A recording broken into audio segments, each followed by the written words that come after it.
What is up, everyone? Please take a second to hit that like button. The more likes that we get in a short period of time, the more people the algorithm will bring into the chat to come hang out with us and see what's going on. So please hit that like button and let me know how you're doing.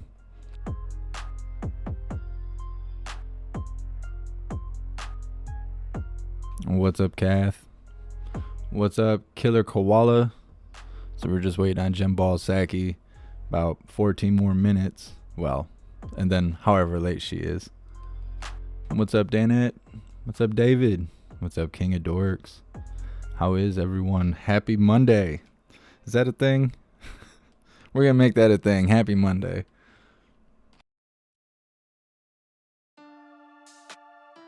All right. Let's see.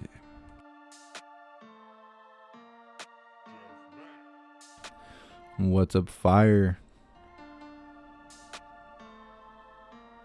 What's up, Dawn? What's up, Mary? Or Maria? What's up, Adam? What's up, William? Oh yeah, I gotta send out these notifications. Just a moment. If you guys get a second, please share out the live. We could always use more viewers, seeing what's, the lying and crying coming out of the White House. It's always worth watching.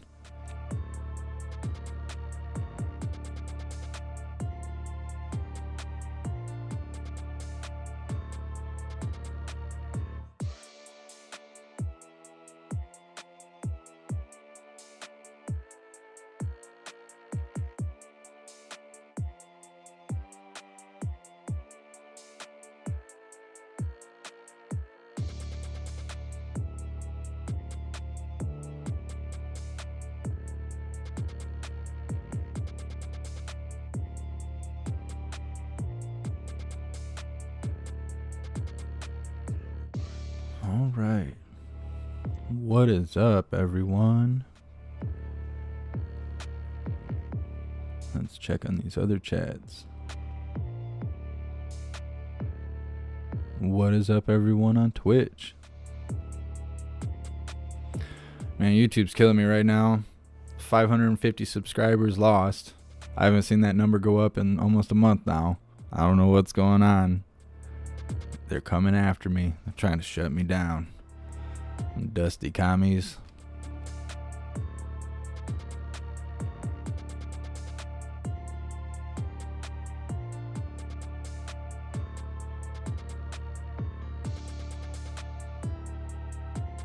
What's up, everyone on Odyssey?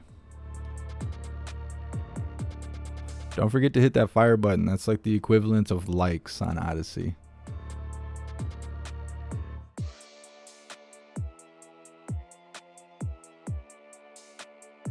What's up, everyone on Rumble? Make sure you guys are watching on our browser, because if you're using the app, you don't have access to the chat.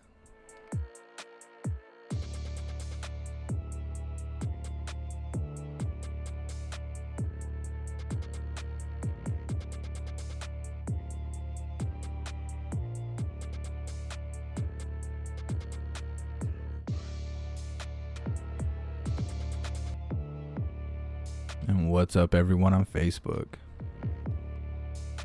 And what's up, Sharon? I'm doing pretty good. I hope you are too.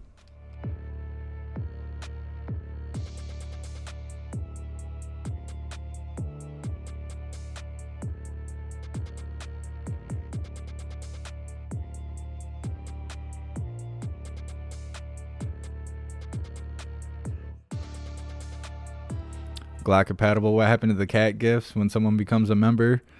They might still be on here. I had them turned off because there were so many people bitching about it, and I got tired of hearing it. I got tired of having so many comments and stuff about it, so I just took it off. Just can't bitch about it if you never knew it existed. It might still be on here though. Maybe not.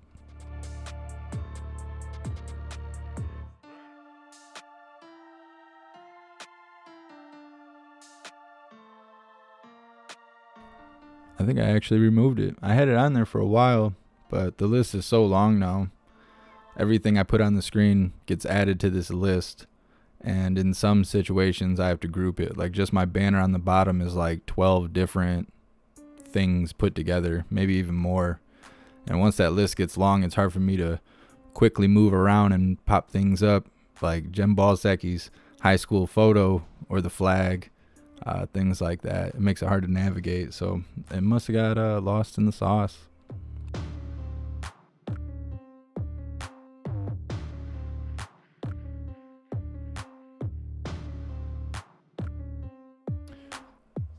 There's a protest march tomorrow in Massachusetts. Aaron, are you a part of the Discord? Because you should post that in the Discord so I make sure I can get it on the schedule.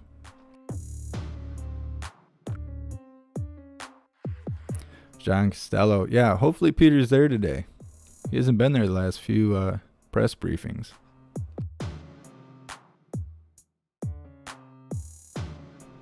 So, Tender, you can't get through on Odyssey?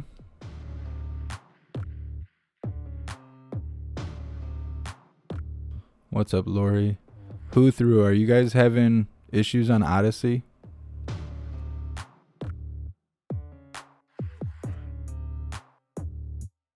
What's up, Francesca? Lunch? I don't know if I'll eat lunch. A lot of times I only eat once a day, if that. Depends what's going on.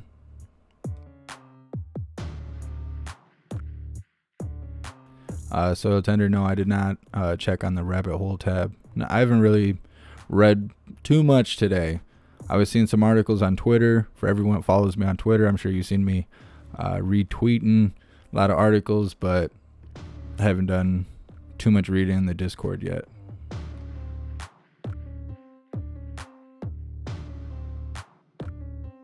Who through? You guys aren't having issues? All right. Soil Tender, it might be on your end.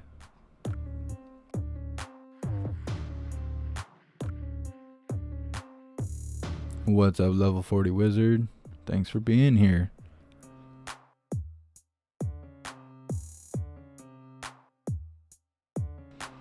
Milky mustache. Got an egg sandwich. That sounds pretty good. I like breakfast more than anything else. It's like breakfast or Chinese food. I like burgers and stuff, but Chinese food is my jam. And I like it well done. I don't like it still meowing at me. I ran into some stuff. It was last year. Had some Chinese when the restaurants first opened up because, you know, everybody was scared of the plague and whatnot. I was so excited to go back and have me some kitty. Oh, Lord, I was sick for like 3 days. It was just purging. It was not good. It was not good at all. I was dying. The hooligans were all concerned. They thought I wasn't going to make it. They were like, oh, it was the kitty that got him. But I survived. Hey, thank you so much, Skulls. Yeah, I was really excited for a minute there. We had like 50, I don't know if it was 51,000 or 50,000, like 900 subscribers. And then there was like a breaking period where I didn't go live for like a week or 2 or 3 because there wasn't nothing going on and I had stuff going on in my life. And I started going live again. And then, bam, we shot up like 4,000 subscribers. And then YouTube found out and they were like, we're going to have to stop that. And now we've lost almost 600 subscribers in the last 3.5 weeks. And I don't know why. I must have really pissed somebody off. I don't know if the viewers are actually leaving or if YouTube's holding me down. I inquired and at first they were like, no, we're not messing with your subscribers. And then about 15 minutes later, they were like, well, you know, if your viewers are not behaving themselves, then maybe they are being messed with, blah, blah. I was like, censorship. It's so stupid. So stupid. What's up, Newton?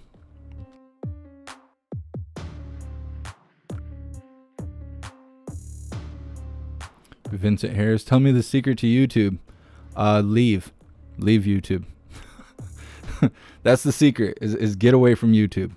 If you're trying to do videos, if you're trying to go live, don't do it on YouTube. It's not an uphill battle, it's a straight up battle. 100 times gravity though. It's nearly impossible. Debbie, you got unsubscribed by YouTube? Yeah, there's a lot of hooligans. It almost seems like it's more members than anything that are being unsubscribed, because then when you get unsubscribed, it takes your membership away, so then you lose your badge. It's dumb. It's dumb.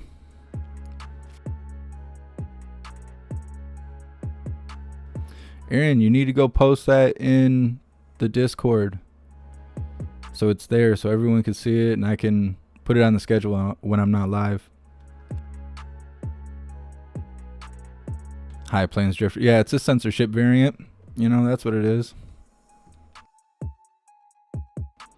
10 tendies. It doesn't even say I'm live. Yeah, that's what shadow banning is. If I ever talk about shadow banning, that's what it is where it doesn't say I'm live even though I'm obviously live. I won't be on the roster, like your main page. Like if you're subscribed to me, I'm live and I'm not on your home page when you go into YouTube. I'm being shadow banned. They're like hiding me away because they don't want people to watch it. Stupid. It's so stupid. I couldn't imagine like hurting my own business like that. Have a platform, get everyone on it, and then just start removing people off of it. So stupid. Yeah, Lori, that's why I tell everyone to join the Discord. If you don't get notifications and you join the Discord will notify you when I go live.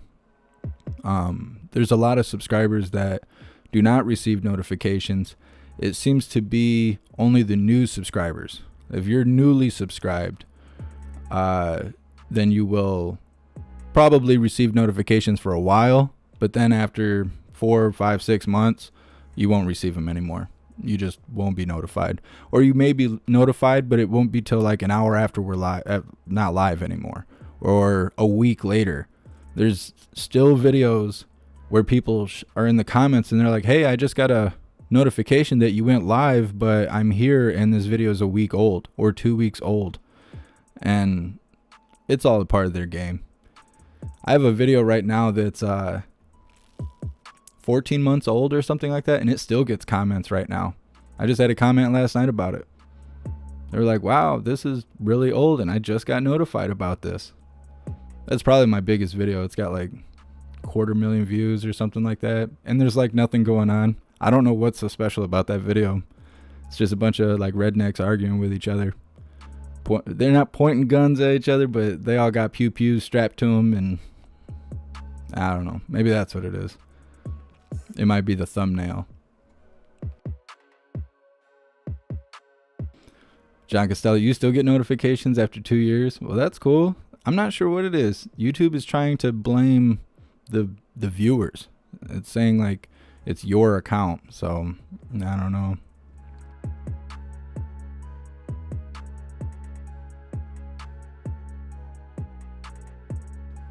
David Brooks, yeah, I seen that Colin Powell passed away. Yep, it's gonna be interesting how they twist that story. It's a big deal on Twitter. I got a notification like from Twitter itself, and it wasn't even an article. It was like an announcement. I couldn't even share it or anything.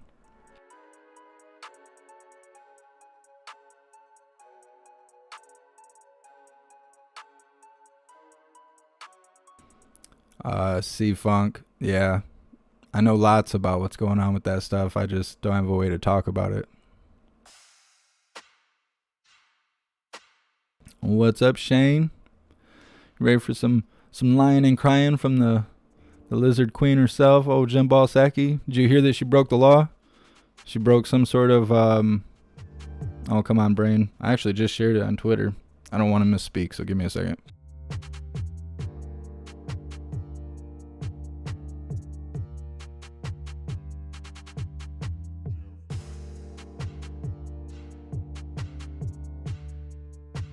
She violated ethics laws.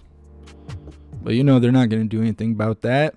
They're not going to hold anyone accountable. Not in the old man Walter administration. Nobody's held accountable. Just us. Just, you know, laws and stuff. That's for us. That's not for them. That's why they can do whatever they want.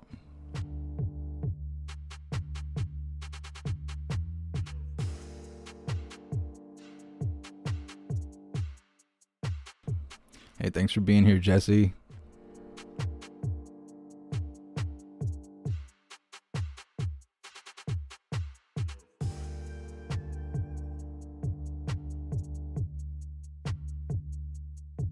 Dinosaurs built pyramid. Nah, I don't think old man Walter wears diapers. I think he likes it running down his leg because Secret Service has to come running and wipe him up.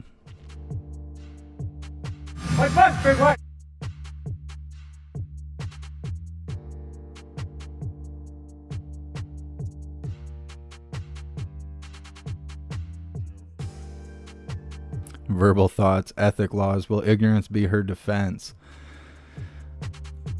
I don't think she needs a defense. You know, they're all immune. They're immune to laws. Ignorance is her lifestyle. that's her pronouns. She identifies as ignorant. Ignorant as hell.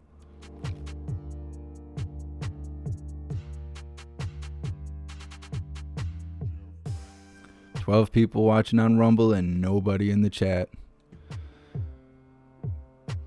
Sherry, you gotta use the browser. You guys are trying to talk to each other in the comments. Rumble needs to do something. I don't know. I was really excited about Rumble when we first were able to go live on there, even though I have to pay for it. Their app is janky, and now they're censoring people, and I just don't know how much longer I can stomach it. I really want to try and go live on TikTok, as stupid as that sounds, just so I can see what their censorship is like. But you need 1,000 followers. I'm at like 58. See, I should probably just pull my tits out, put a little bathing suit on, and do one of them stupid little dances, and then maybe I'll hit 1,000 followers and we can go live.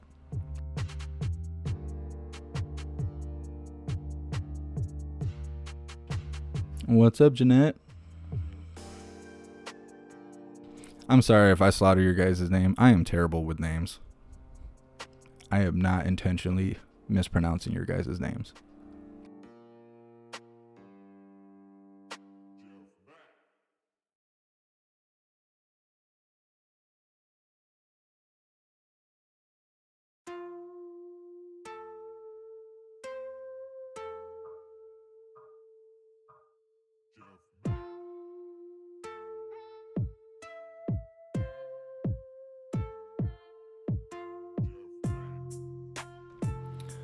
Williams, what? I don't know what Tub Stream is.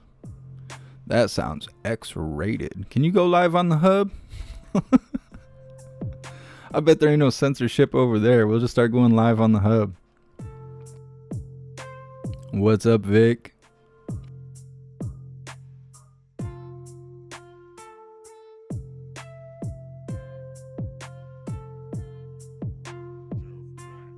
What's up, Toledo Jess? What's up, Thunder Chicken?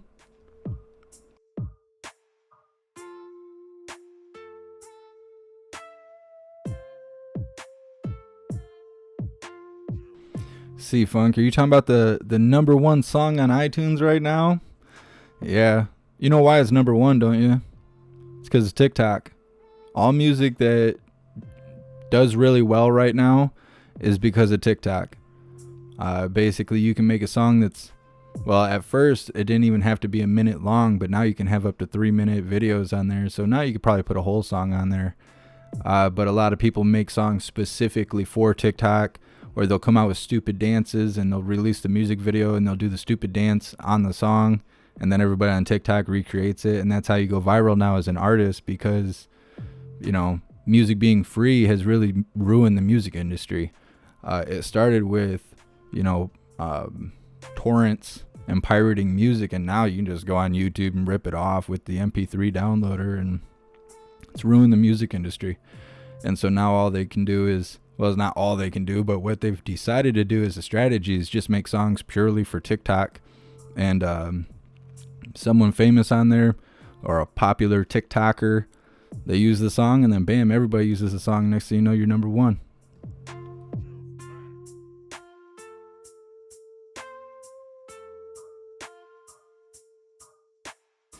Deanna Brown, well, you'd have to ask old Trigger Crazy how Corinne's doing.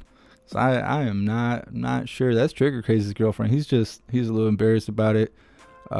It's probably because, you know, it's an unknown relationship. They have a relationship where, you know, she exists in life and he exists in the bushes with a camera being a bigot, and that's okay. You know, that's fine. That's their thing. I don't judge. You know, I just let them be.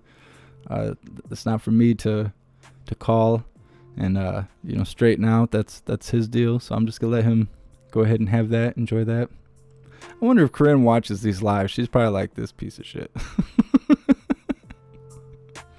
She probably does not like us. It's your guys' fault. I'm blaming you. Putting the blame on you. We'll circle back.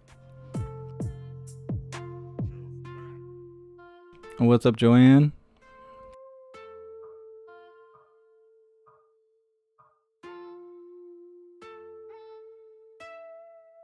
What's up, USA Top Soul?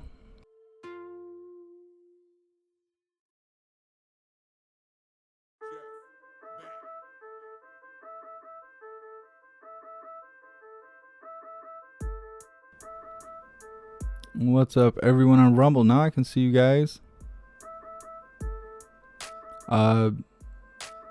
Lola TX. Hopefully I'm saying your name correct.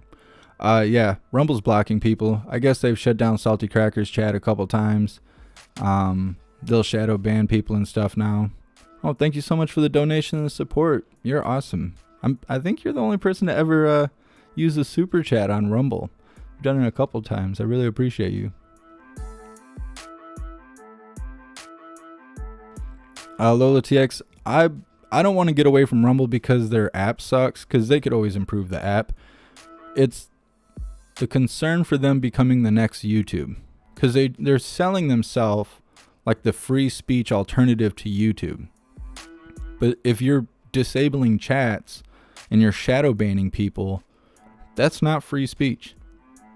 And so that's what concerns me, because I already, like, everything I can't say or can't show or can't do on the live is strictly because of YouTube.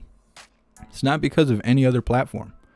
If YouTube didn't have the most viewers, we wouldn't play by their rules at all, because the other 4 platforms I stream to simultaneously do not have those kind of restrictions. Now, if Rumble starts coming up with the same rules, then, we'll be fine. But when they start altering their own community guidelines to be even worse or different than YouTube, then I'll be so restricted I won't even be able to speak. I'll just have to sit here on camera. And although some people may be fine with that, that's not going to work for me. And so I don't want to be censored in so many directions that I feel like I can't move. Because when I first started going live, we were watching anything and everything. We were saying anything and everything. I didn't even know what the community guidelines were, because I wasn't being penalized in any kind of way. But the more political everything got, the more censorship that showed up. So we're just going to wait and see what happens, because there's not that many platforms out there that you can actually stream to. DLive is all about censorship. If Rumble censors, then, we're going to try for TikTok, but I still have to have enough followers to even do that. And they'll probably censor me one way or another too. I just don't know what the community guidelines are. We can't seem to get anyone on Facebook to view us. I mean, I appreciate everyone that does watch on Facebook, but I mean, one, they don't show me the stats at all. It always says there's only 3 people watching, but then I'll go to the likes and there might be 20 likes. And so I don't know what's going on with that. But it's definitely not hundreds of people like on YouTube. That's what kills me, is the most censored platform is the one that has the most viewers on it.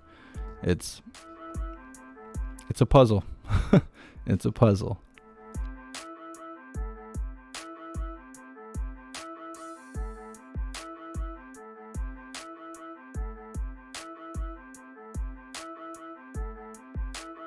Liberty Sweetheart, I'm not sure when we're going to get that tour in Portland. I'm assuming it'll be soon.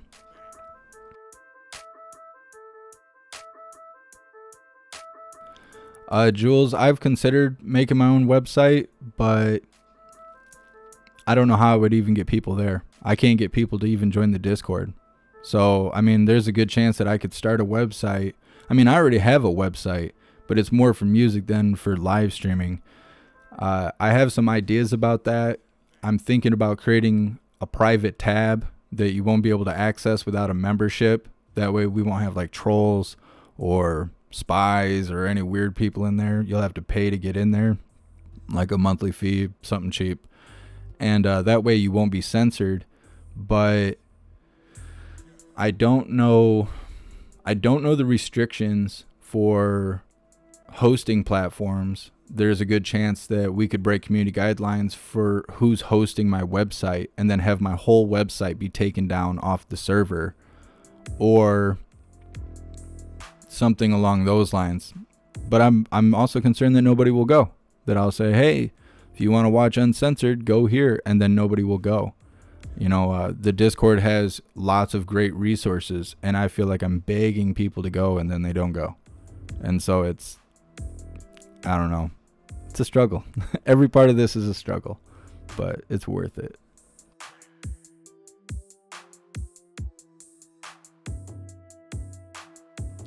Yeah, Destiny Gal, I got to put TikTok on the link tree. I wasn't going to because I don't really make TikTok videos, but if we're going to try and go live there, I'm going to have to do something.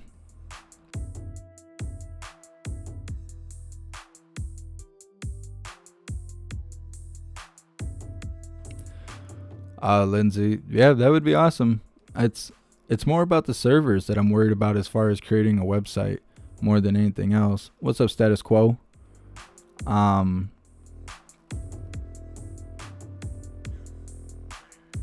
can't say your name.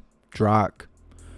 Type in the great Jeff Mack. Actually, if you go to my link tree in the description, there's a Rumble link. If you click that, it'll take you straight to my live. But yeah, I'm worried about being taken off the server for running a live stream. I would like to create a website that is a whole nother streaming platform. I don't know how to do it. I don't know if I could even afford to pay anyone to do it, but I would like to start my own streaming service where we could have live streamers come stream on our platform and be like another Odyssey, another place for people to go and live stream where they're not going to be harassed or have their videos taken down or whatever. There would have to be some sort of guidelines, like you can't have nudity, can't have death, like just a step above dark web stuff. But that would be it. I mean, that's the same rules that Odyssey goes by.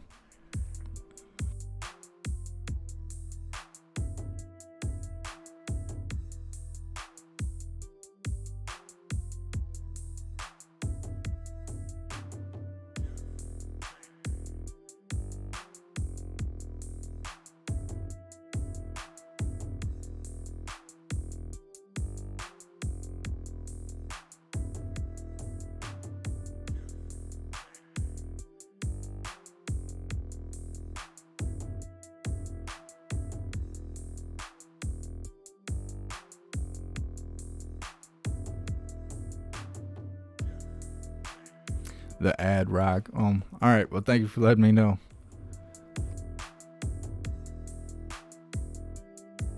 There's Peter. Saki's she's gonna be feeling some type of way. She ain't gonna be having a happy Monday. You can tell when Peter gets there. Slim Shady, I think Crowder's under like a 1 week suspension or something like that. Yeah, no one's safe here on YouTube. It's rough. It's rough stuff.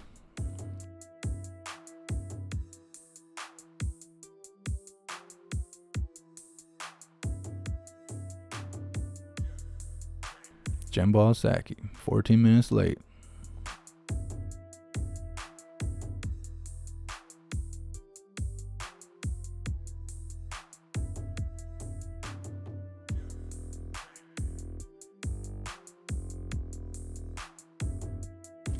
USA Forever. As far as I know, Nancy Pelosi has not resigned or stepped down or whatever she's talking about doing. I don't even know if she's going to. She might just be getting people's hopes up.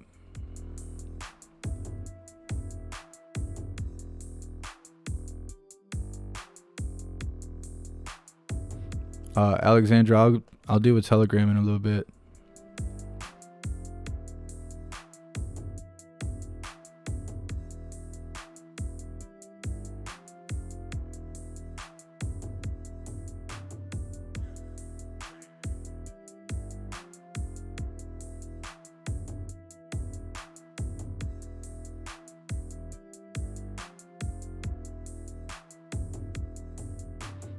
Carol, I've heard that people are having issues with Twitch buffering, but then they turn the quality down to 720, and then I guess it works fine.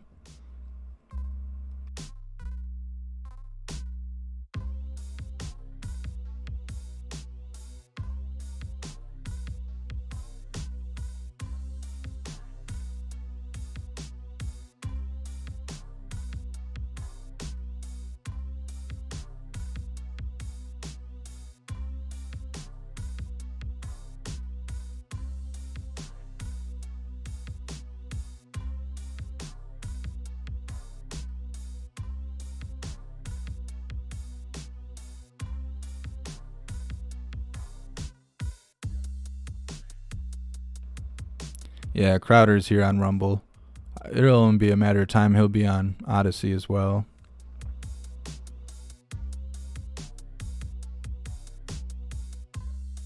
And what's up, Tina?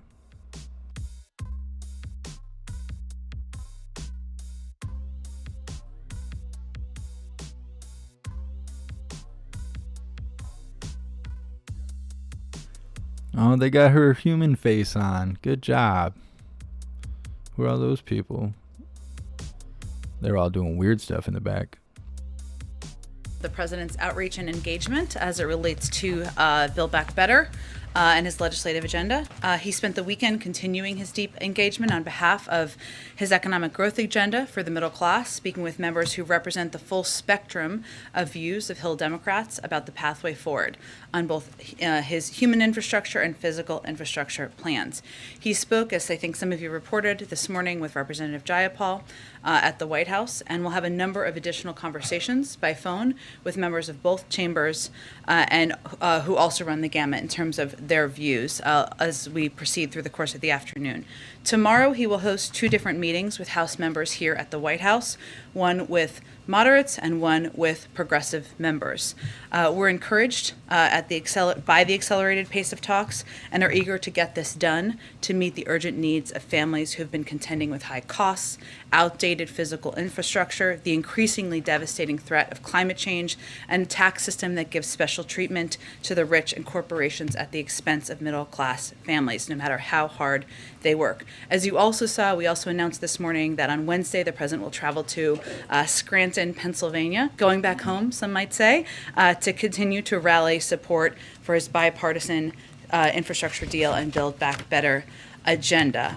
There continues to be strong, broad agreement in Congress and among Americans of all stripes, political stripes, about the values at the core of the president's agenda, ensuring our economy works for the middle class, not just those at the top. Alex, why don't you kick us off? 2 foreign and 1 on nominations. To start, can you update us on the status of the U.S. and Canadian missionaries that were kidnapped in Haiti over the weekend? What's been the U.S. involvement in tracking them down? Has the president been briefed on this? And is there any update on sort of their status? Sure. The president has been briefed and is receiving regular updates on what the State Department and the FBI are doing to bring these individuals home safely.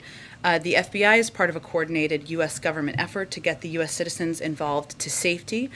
Due to operational considerations, we're not going to go into too much detail on that, but can confirm their engagement.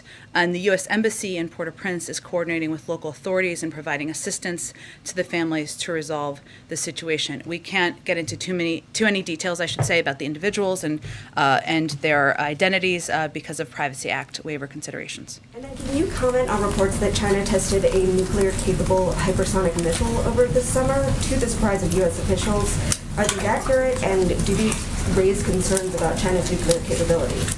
Well, I know Secretary Austin, I should say, was asked this question this morning and addressed it, but I'm not going to comment on the specific report. I can say and would echo what he said, which is generally speaking, we've made clear our concern about the military capabilities that the PRC continues to pursue. And we have been consistent in our approach with China. We welcome stiff competition, but do not want that competition to veer into conflict, and that is certainly what we convey privately as well. And then on nominees, the Biden administration at this point has a smaller percentage of nominees confirmed than his recent predecessors. What do you make of this? Who's to blame? I mean, is this the fault of the Senate, or is this in part because you have been focused on the COVID response and the Build Back Better agenda? And is there a concern that this will affect government at this point? We are concerned about the obstruction of our nominees, and while we have made progress over the course of the last several months, back to the transition even of putting forward qualified nominees to serve in key and vital positions across government, there have been unprecedented delays, obstruction, holds on qualified individuals from Republicans in the Senate. What is also true, if you look historically, and we can get you some numbers on this after the briefing to give this to you in more data specifics, is that many of our nominees, a huge number of our nominees, pass with overwhelming majorities of Democrats and Republicans. They can be voted through by unanimous consent. You don't need to use all of the hours on the floor to get it done. Yet, There has been time after time obstruction that has prevented qualified nominees from being in vital positions, whether it's in the national security roles, in the Defense Department, the State Department, where we've seen ambassadors held for weeks and months at times, or even our economic nominees who are unquestionably qualified but have been unable to move forward and serve in these positions. So I would say that the blame is clear. It is frustrating. It is something that we wish would move forward more quickly, and there is historical precedent, of course, of moving these forward through a faster process. Go ahead. Thanks, Jen. I just want to see if you can elaborate a little bit on something you just said, that you're encouraged by the accelerated pace of talks on infrastructure. What changed? Is there something that's different now?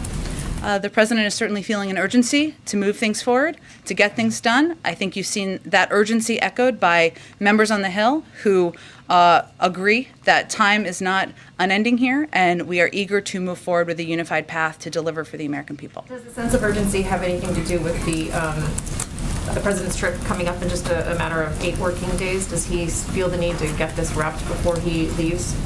The good news is that there are phones and video conference capabilities overseas for every president and individual, so I'm not here to set new deadlines or timelines. But it is also true that we have been at this for some time. The president proposed these plans back in the spring.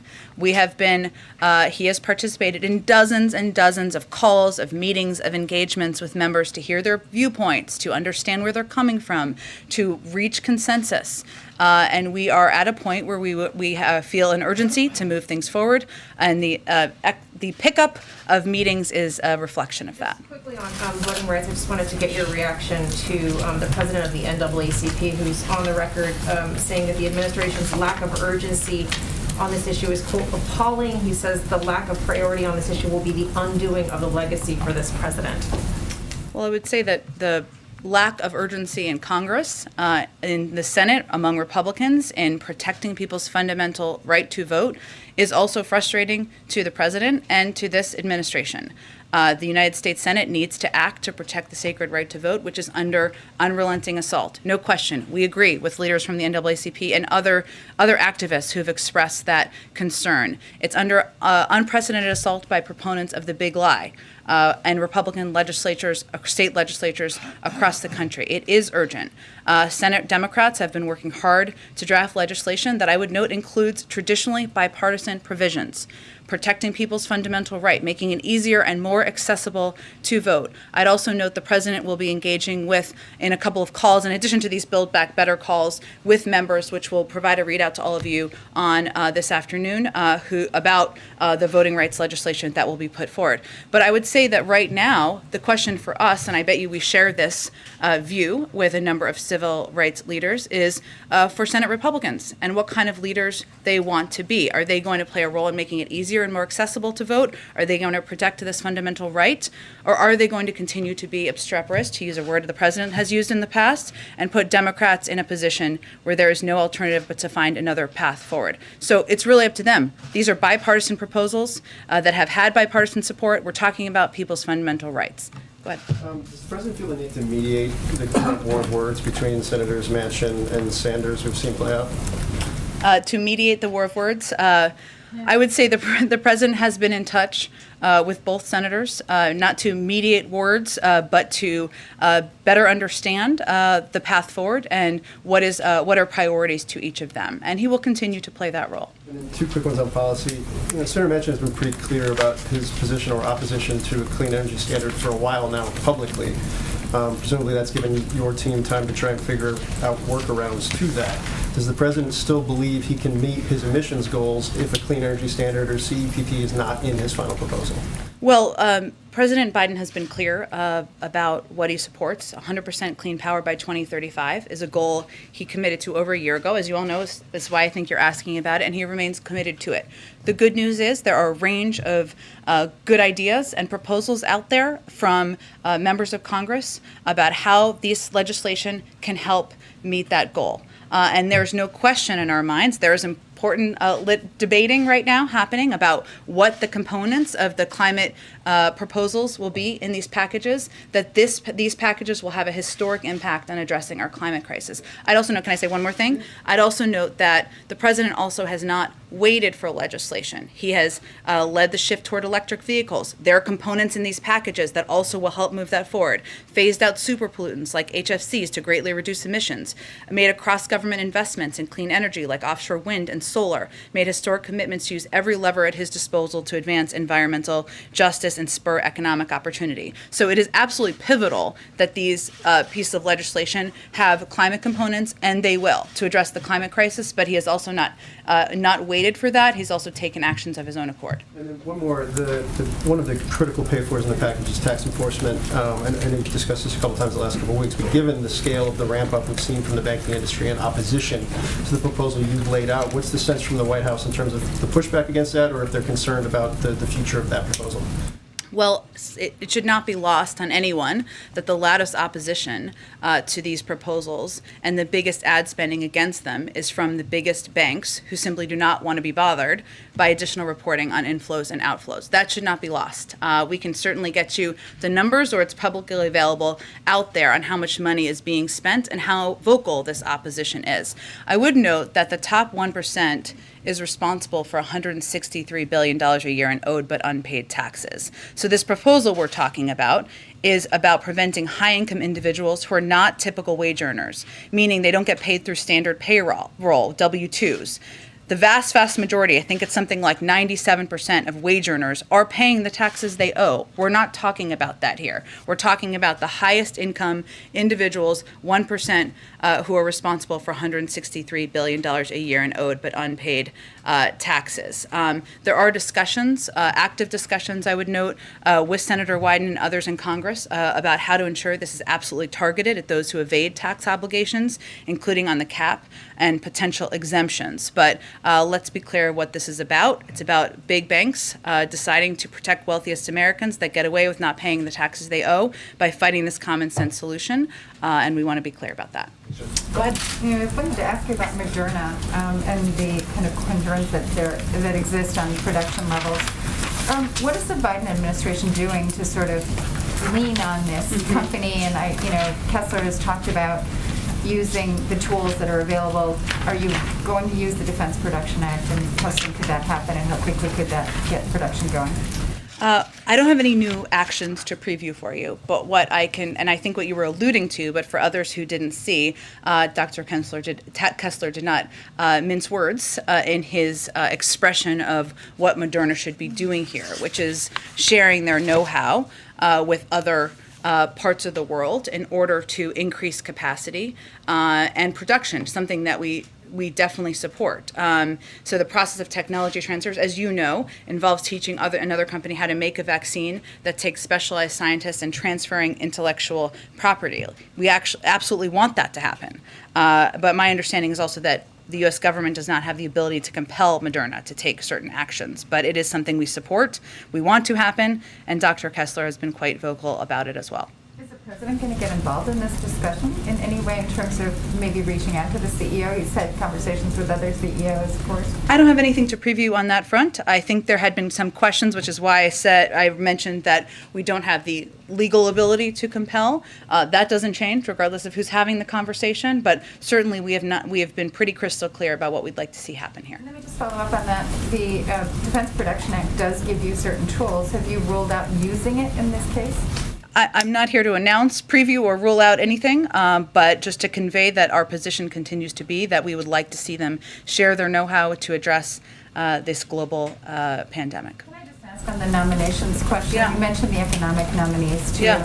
To what extent does it hurt you that you don't have key Treasury nominees in place to help you as you're addressing these questions that we're discussing now in terms of the economic impact of the measures that are in the legislation? You mean in implementing measures once they're passed into law? Right. I mean, you don't have the Assistant Secretary for Legislative Affairs. You don't, Right. There are certain people for policy, the sort of key policy makers at Treasury who would be advising Secretary Yellen are not in place. Is that does it hurt you in your effort to move forward? Well, Andre, I think there's no question first that there are career employees in every agency, including the Department of Treasury, who have vast experience and play vital roles at this moment in time. It is also true that the preference of any president is to have the individuals they've nominated, qualified individuals who have unquestionable credentials serving in these roles. That is the preference. That does make things easier. Then that is what we would like to see moving forward. Go ahead. Thank you, Jen. There is a mask requirement inside D.C. restaurants, yet President Biden and the First Lady were not wearing masks while walking around a D.C. restaurant on Saturday. Why?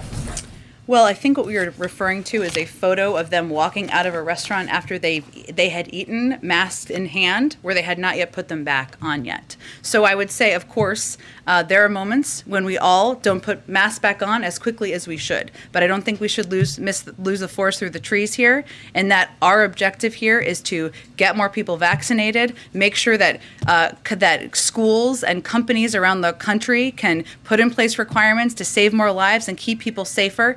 And not overly focus on moments in time that don't reflect overarching policy. It was not just exiting the restaurant, though. He was walking through the restaurant with no mask on. There is a carve-out for people under 2 or people who are actively eating or drinking. So I'm just curious why the president was doing this. I think I just addressed it, Peter. Okay.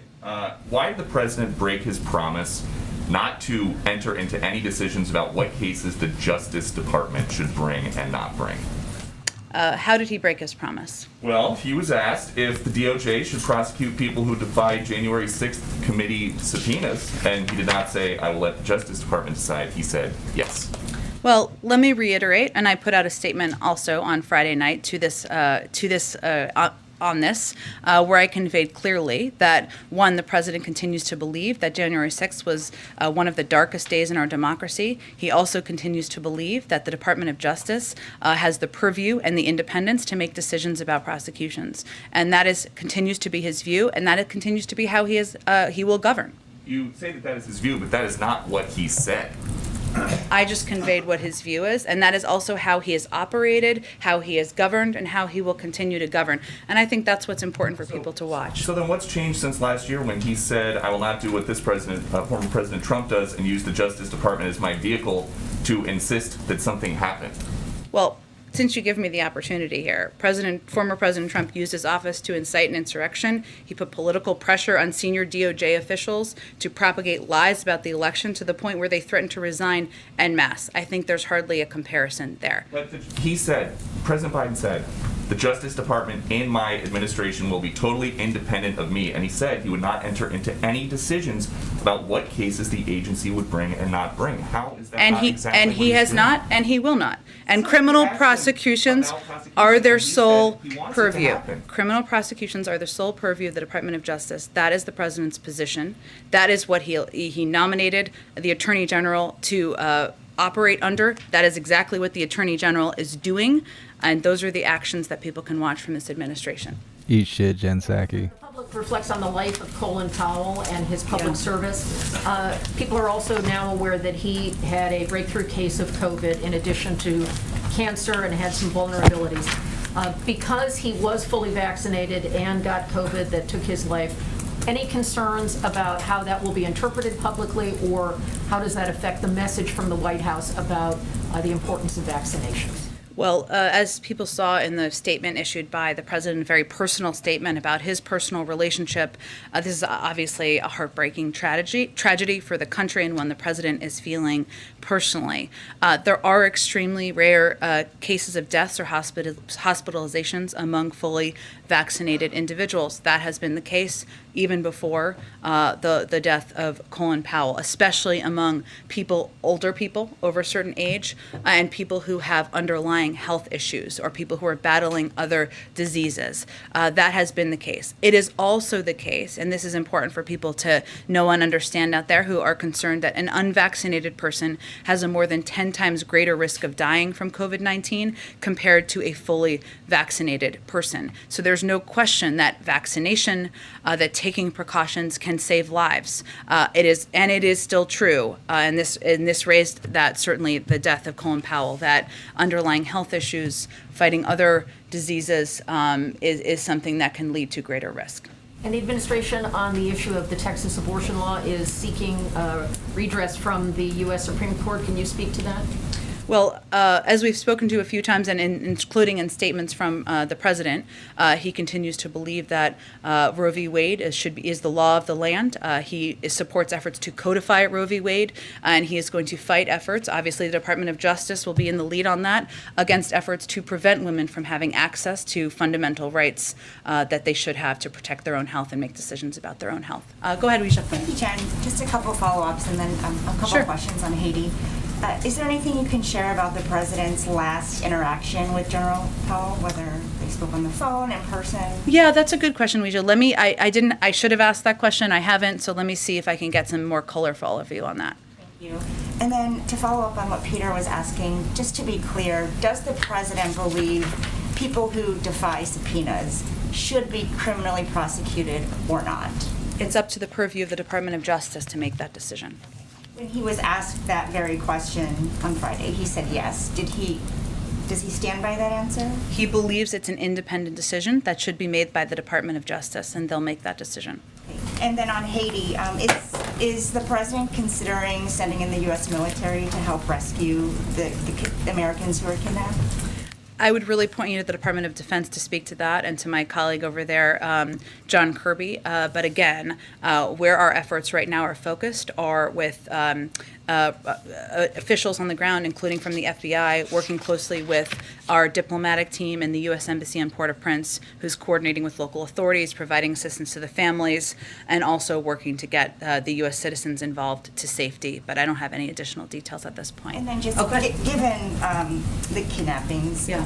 will the administration reconsider using Title 42 specifically to deport Haitians?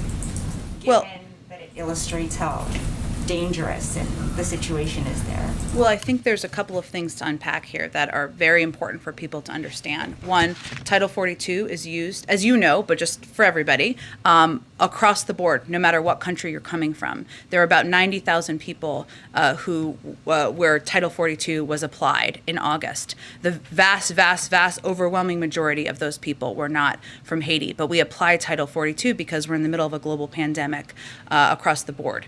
I would say that in this case, one thing to note is that we know that the efforts to kidnap people, to seek ransom, are prominent in places like Haiti. Not the only place, but they are targeted toward U.S. citizens, people who are presumed to have She's having trouble. ability to pay those ransoms. That's one of the reasons why the State Department put out a warning in August. It's something we have seen rise since 2019, but that is a different issue than sending people of Haitian origin back to Haiti, and something that's evaluated at TPS is not what you asked about, but something that's evaluated by the Department of Homeland Security and the State Department.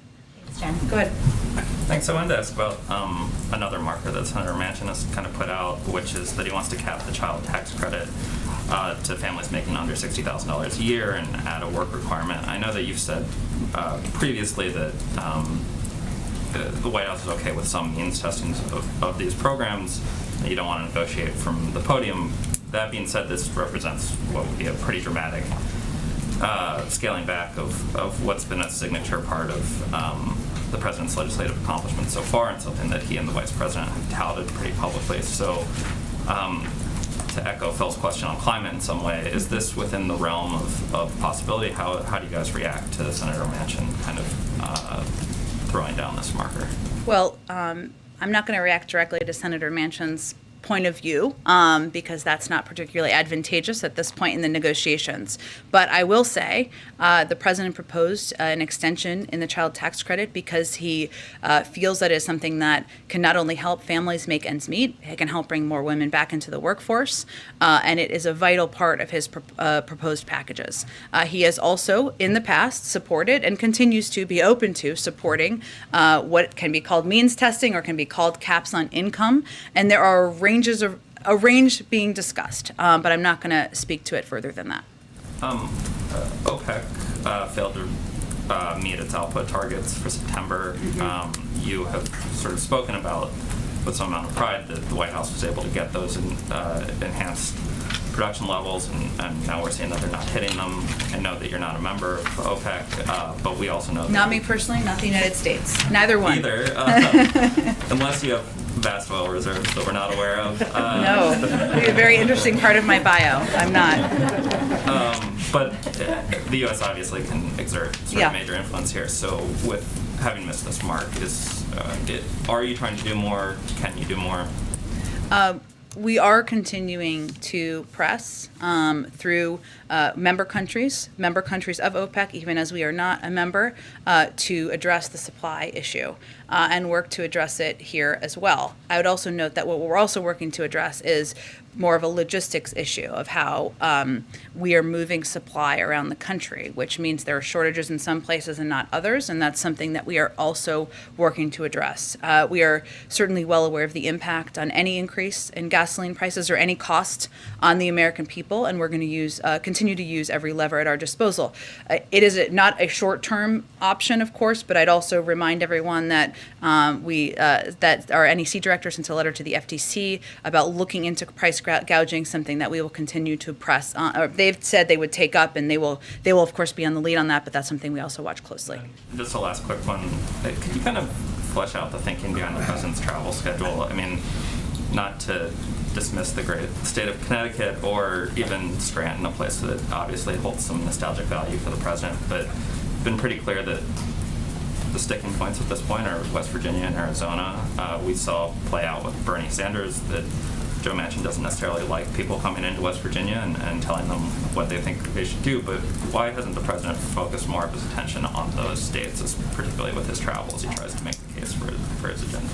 Well, as you've watched the president's travel, what he's trying to do, we are in a national media environment, I would say. We do have a press pool made up of many of you who come with us to Connecticut or Pennsylvania who can raise and elevate the issues that the president is talking about and why they're of importance to the American people, and raise questions, of course, as you want to raise them. So the president had planned, of course, to go to recognize the incredible service of his longtime friend, former Senator Chris Dodd, and the opening of a center at the University of Connecticut, and also felt it was an opportunity to elevate the issue of childcare and the issue of the shortage of childcare centers, the cost of childcare. And that's something, yes, it applies to people in Connecticut where people are paying 25% of their income on childcare, a much higher percentage than people should be paying. But that is something that parents and communities can relate to across the country, whether or not it's a swing state or whether or not it's a state where votes are questioned. And Pennsylvania is certainly a state, as you know, close to the president's heart, but one where he has the opportunity to elevate some components of his Build Back Better agenda, of the infrastructure package, to explain to the public why these are important issues he's fighting for. So I think it's all through the prism of what's most constructive, but we recognize people like what's in there, they don't know what's in there, and he's going to be out there doing more of it. Go ahead. Sort of a broad thematic question. You've spoken of the urgency the president feels toward his Build Back Better agenda and voting rights. People in the country who believe that the administration is not strongly enough pushing for immigration reform. Mm-hmm. What's this White House's message to those people who are now directing their criticism toward the president directly and saying he's responsible for the fact that 9 months in, we haven't seen action on these matters? And how does the president internalize that criticism? Does he feel it's misdirected toward him? Well, look, the president knows that when you're president of the United States and you're sitting behind sitting in the Oval Office, behind the Resolute desk or whatever desk you choose, that the buck stops with you. He also knows, having served 36 years in the Senate, that you need partnership in Congress to get bills passed. And that's the only way to make permanent change happen. So while he has taken action, executive actions, in a lot of these areas to put in place positive change, whether it's voting rights, whether it's doing more to have a more humane immigration system, in order to have fundamental change that is going to make people's lives better, that is going to fix broken systems, you need Congress to act. That's how our system is set up historically. We've seen on immigration, of course, 2 attempts to move things through the parliamentarian. The president's support in legislation has supported those efforts, and he's going to continue to work with Congress to get that done. And on voting rights, again, I'd reiterate what I said a few minutes ago. The president is going to be engaged with Democrats and a range of members about the vote that's happening this week. It is something he believes it's a fundamental right, and his view is this question is really now on Republicans and what role they're going to play in history. And that's what he would tell people. I guess my question is, does he feel that the criticism of him is unfair? I don't think he has the luxury of analyzing the fairness or unfairness of criticism. Go ahead. Thanks. I know that we mentioned climate earlier, talked about climate earlier. I was wondering, though, when it comes to the clean energy performance plan, if that is not in the Build Back Better plan, reconciliation bill, if that is not in there, how can the U.S. meet the climate goals that the president has set out? Well, I'm not going to speculate what's in or out as the negotiations are continuing. What I alluded to earlier is the fact that there are a range of climate ideas and proposals that are out there, both from what the president has proposed and also other ideas proposed by members of Congress, Democrats in Congress, about how to help address the climate crisis. And there's no question that whatever lands in the bill, it will be have a historic impact on addressing the climate crisis. But I also touched on a number of the steps that he's taken through his own executive actions and leadership to address the climate crisis. And we remain confident about our ability to meet the goal. And I guess, so this White House feels like, and I understand you can't say what's in or out of the bill, but you feel like you can meet your climate goals without a clean energy plan for power. You feel like that is possible. And can you explain how that would be done?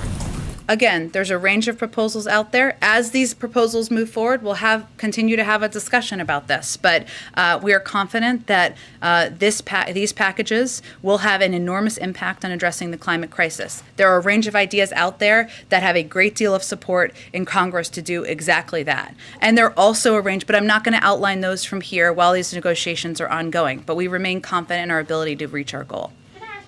Like when it comes to the idea of means testing, talking to a lot of experts on inequity and economic inequality, one of the concerns that they have with means testing is that you could lock in some of this inequality that the White House has said it is so concerned about, and that they feel like means testing really can lock out people who really need help. And really not allow the changes that this White House has said are needed. How does the White House respond to that when people say that means testing is not the way to deal with these type of economic inequalities and inequities? Well, means testing, I think, always has a bad connotation. And what we're really talking about here is a cap on income. So we're talking about targeting and focusing the president's proposals in some areas on people who need help the most under a certain income, and not providing this aid, assistance, whatever it may be, to people who are in higher income brackets who may not need that assistance. So it is actually about protecting, saving, ensuring that assistance and that tax cuts and that a little bit more breathing room is given to the people who need it and not the people who need it less. But does that put more administrative burden on how these programs are implemented when you do means testing? I'm not sure what you mean by that. Administrative burden in that on you have whom? To prove, people have to prove that they don't make money or that they don't make enough money or they have to prove that they're working, etc. So that puts a burden on those people who have to make those. Well, but we're talking about people filing taxes, and it's based on what their income is typically. That's something they would already do, and they would benefit from a range of programs, as they already have since the president took office, whether it's the child tax credit, earned income tax credit, other proposals that we're talking about targeting it at the people who need help the most, not additional proof, but targeting it at certain income levels. Go ahead. Thank you, Jen. Just 2 quick questions. The first, you had alluded a minute ago to the press pool traveling with the president to Connecticut and later this week, Scranton. In a week and a half, he's going to the Vatican. And I wonder if the White House can commit to that meeting with the Pope, which is a historic meeting, being public, or that the press pool will have access to that. Well, I would first say that when we visit another country, often it is the conditions or the of what that country or what that entity proposes, and we always work for more access. We always fight for more access as we travel around the world, as you know. In terms of the specific press access for the Vatican, I don't have any updates for you on that. And secondly, there's been a couple questions from my colleagues about Senator Manchin and markers that he has laid down, which he's done publicly. Senator Sinema, who's also a crucial person in this dialogue, has done... All members are crucial, I think they'd argue. She's done a little bit less of that publicly. There's been some consternation as to what her wishes and demands are in this. Does the White House have a good understanding of that? And if so, is it sharing that with congressional Democrats?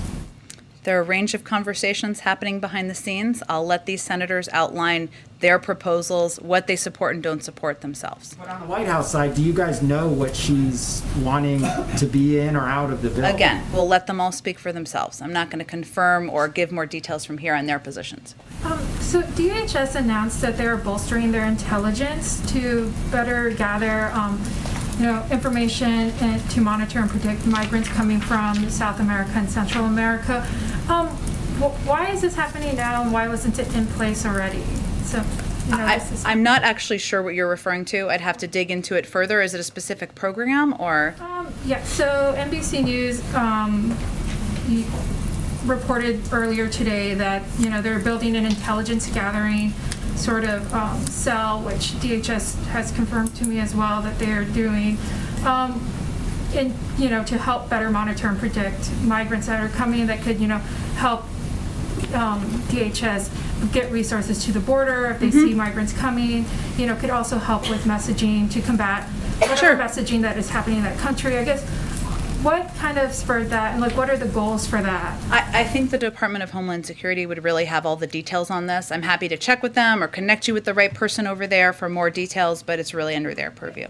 And one question, I guess, with this kind of bolstering of intelligence, especially, in South America where we saw many of the Haitian migrants coming from, I guess, how does this affect, the White House, the Biden administration's goal to address root causes, which has been mostly focused in Central America?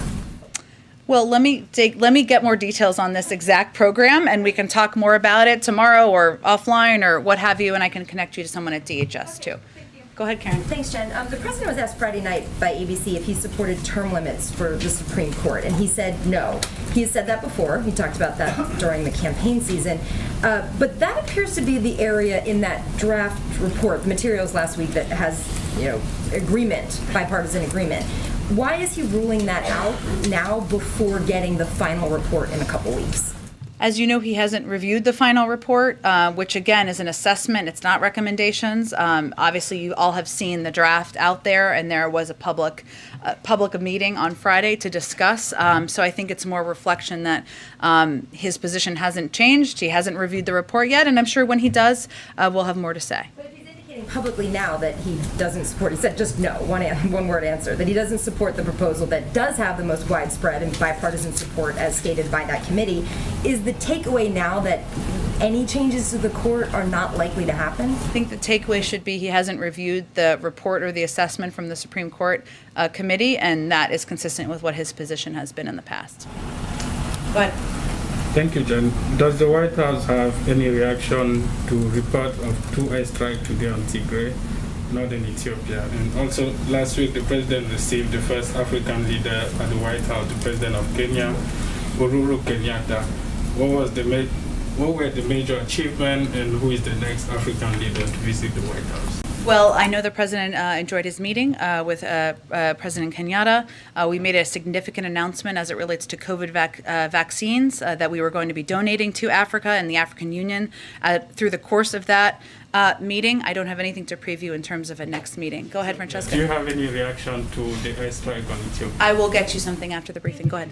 For you. Sure. So another comment the president made on Friday was that he was convinced that the spending legislation was going to get done, but they're not going to get the 3.5 trillion. We'll get less than that, but we're going to get it. And then he said, and we're going to come back and get the rest, end quote. What did he mean by we're going to come back and get the rest? Does he mean another reconciliation bill next year? What did he mean by that? He wasn't giving predicting a legislative vehicle. I think what he was conveying is we all know this is less than 3.5. There are discussions and negotiations in Congress about what that will look like, and things that are not included in here, he will continue to fight for in the future. Okay, and you mentioned a bunch of meetings that the president Yeah. is having, virtual or calls. We saw Yeah. him go up to Capitol Hill. Has he given any consideration to Terry McAuliffe's recommendation that he just sit all the leading lawmakers in a room and say you can't leave until you get a deal done? The president's been doing this a while, 36 years in the Senate, with all due respect for the recommendations of anyone outside, and he's going to continue to work with Democratic leadership about having the kinds of meetings and engagements that will help move this across the finish line. On his schedule, do you expect that he will campaign in Virginia for Terry McAuliffe before he leaves for Europe this month? I don't have any scheduling updates today. Go ahead. Two questions. Your administration has said multiple times that its commitment to Taiwan is rock solid. So, given this rock solid commitment, what is the president's stance on letting the Taiwan mission here officially change its name to the Taiwan Representative Office? I would point you to the State Department. More. Rahm Emanuel's confirmation hearing to be the next U.S. Ambassador to Japan is Wednesday. If confirmed, what is the president hoping that Rahm Emanuel will bring to the table when it comes to strengthening U.S.-Japan ties? I think he's hoping that he will bring his commitment to public service and broad experience in policymaking to have a strong position in Japan from the United States. Go ahead. Thanks, Jen. You were asked earlier in the briefing about whether this urgency to get to a deal was driven by the president's travel schedule. I want to go at it from a different way. Sure. Because there is sort of at least one real deadline on October 31st as it relates to the surface transportation bill. That's been a sort of informal marker for leadership. Can you rule out that the president would cancel or postpone the trip if it's necessary to if there are votes scheduled around that time in order to work the vote?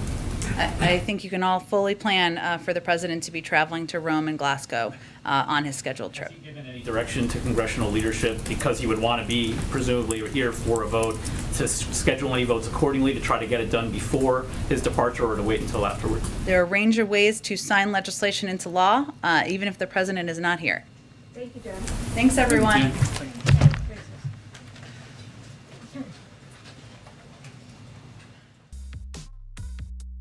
Yeah, you better put that mask on. Dusty biatch. All right. Well, so I'm seeing a lot of comments about other stuff going on right now. There's a strike for Southwest Airlines that I believe is going on. And then Oreo Express just went live with like a school walkout or something like that. Because of the subject for both of those, I cannot show that stuff on YouTube. But I can show it on Twitch, Odyssey, Rumble, and Facebook. So I have to check on that after I shut this live down, see what's going on with that. If we are able to cover it, then we will show it, but it will not be on YouTube. So if you're on YouTube and you're not on the alternative platforms, you need to get on the alternative platforms. It is free to sign up, whatever. You do not have to make an account. That's another thing. You do not have to make an account in order to watch on the alternative platforms. But if you want to participate in the chat, if you want to use super chats or anything like that in order to support the live, you have to have an account. It's free to make an account. It takes 8 minutes or something like that. If you really want to see what's going on outside of what we can show on YouTube, you have to make an alternative account. And I'm not intentionally trying to leave YouTube. It's one day they're going to delete us. We're not going to be here. Every time Salty Cracker gets banned or something, everyone knows. Every time Louder with Crowder gets banned, everyone knows. Eventually, they're not going to let us come back. We will not be able to recover from the penalties. You have to get on the alternative platforms. You don't have to sit there and monitor it or anything like that. I will always try and notify everyone when we are streaming on the alternative platforms, which is why you should follow me on Twitter. You should join the Discord. The Discord is the #1 place to be outside of being subscribed to a live platform. But before we wrap this up, we're going to do the Pledge of Allegiance. We're going to do some shout outs, and then I'm going to post links to Odyssey, so you guys can just go straight to Odyssey, decide if you're going to make an account or not, or at least bookmark it so you can watch us on Odyssey if you don't want to make an account for whatever reason. But we are going to do the Pledge of Allegiance.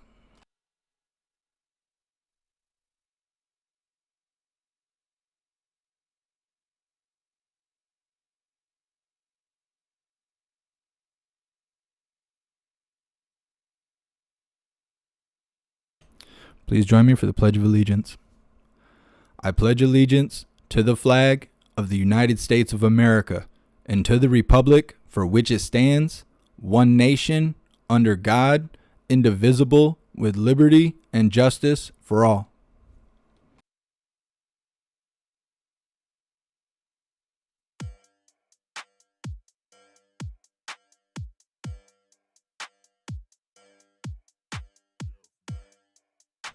All right. So we're going to wrap this up. I have to see. Well, actually, let's get these shout outs in. Thank you so much, Lola TX. And thank you so much, Alan, for your donations and your support. I really appreciate you guys.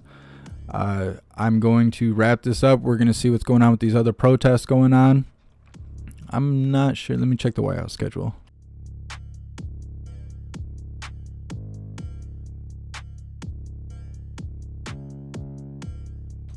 We're not watching anything else from the White House today. But we are going to see what's going on out in the world. And we're probably going to be covering on the alternative platforms. Most of the stuff going on we can't even show on YouTube due to their own community guidelines, not due to my decisions. So I am going to post links directly to Odyssey. I will also be posting links to the link tree. Make sure that you at least check out Odyssey. Follow me on Twitter if you have a Twitter. If you don't have a Twitter, you should make a Twitter. You can follow me on Instagram. I don't post a lot on Instagram unless there's like an emergency. If there's something going on, I'll post in the stories because I seem to fly under the radar doing that. So you can follow me on Instagram. Follow me on everything on the link tree. There's no reason not to. Basically, if you stay connected to me, you'll always know what's going on, because when I get a strike or I get banned or something like that on YouTube, I can't even make a community post. I cannot post anything on YouTube when I receive penalty.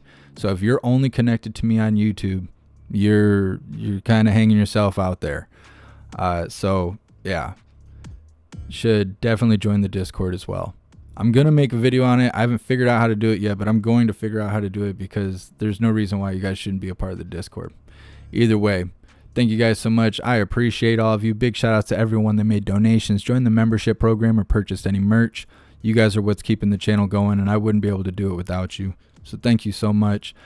Shout out to CAD Audio. We are endorsed by CAD Audio. They are not politically affiliated in any kind of way. They just make great sounding professional audio equipment. They sent me this CAD Audio M179 cardioid microphone because they support what we do. So if you make music or you do anything with audio, you should definitely check out CAD Audio. Their link is in the bottom of the description.